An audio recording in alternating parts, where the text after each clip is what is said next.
நியாயமா நிர்மலா? உனக்கு நியாயமா இது? பொறுமையா பேசு. என்னத்த போய் பொறுமையா பேசுறது?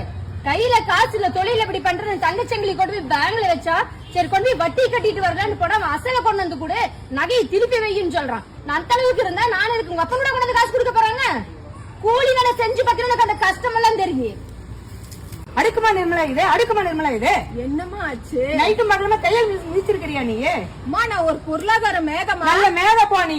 வாரம் முழுக்க வேலை செஞ்சு 2500 சம்பளத்தை அந்த முதலாளி பேங்க் அக்கௌண்ட்ல தான் போடு வந்துட்டாங்க. சரி, அதான் சரி. என்ன சரி போ. காலையில எடுத்து அந்த எடுக்கலான்னு போனா அந்த அட்டை தூக்கிட்டு போனா பேங்க்ல 1700 ரூபாய் இருக்குது. என்ன ஏதுன்னு பதறி ஓடி போய் மேனேஜரை கேட்டா மினிமம் பேலன்ஸ் இல்லைன்னு சொல்லிட்டாங்க. உனக்கு கூலிக்காரன் கஷ்டம் என்னன்னு தெரியுமா முதல்ல? ஜாலியா ரைடு கிளம்பிட்டு ரைடு போறாங்க. ரைடு 70 கிலோமீட்டர் போகணும் இந்த வண்டியில. ஏன் நீதான் கார் வச்சிருக்கீங்க? கார் வச்சிருக்கிறேன்டா பேரு.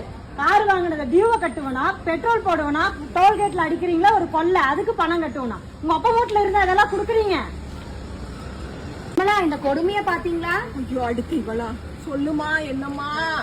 5 தடவை ஏடிஎம்ல பணம் எடுக்க போய் 6வது தடவை எடுக்கும் போது கட்டணம் கட்டணும்னு நான் நினைச்சேன். அப்படித்தான். என்ன அப்படித்தான்? ஏடிஎம் கூட கால வச்சாவே பணத்தை எடுக்கணும் இப்பதானே எனக்கு தெரியுது. அப்படி இல்ல, உங்ககிட்ட யாரோ போய் பேசி என்ன போய் பேசிக்கிறாங்க? அக்கௌண்ட்ல பணம் இருக்கான்னு செக் பண்ணாலும் பணம் எடுக்கிறீங்க, பணத்தை போட்டாலும் பணம் எடுக்கிறீங்க, பணம் எடுத்தாலும் பணம் எடுக்கிறீங்க. அதாவது டிரான்சாக்சன் தானே நீ அக்கௌண்ட்ல செக் பண்ண. என்ன உங்க அப்பா வீட்டு காசு ஆகுது? பணத்தை கஷ்டப்பட்டு சம்பாதிக்கிறவங்களும் அதோட அருமை தெரியும். உனக்கா தெரிய போகுது?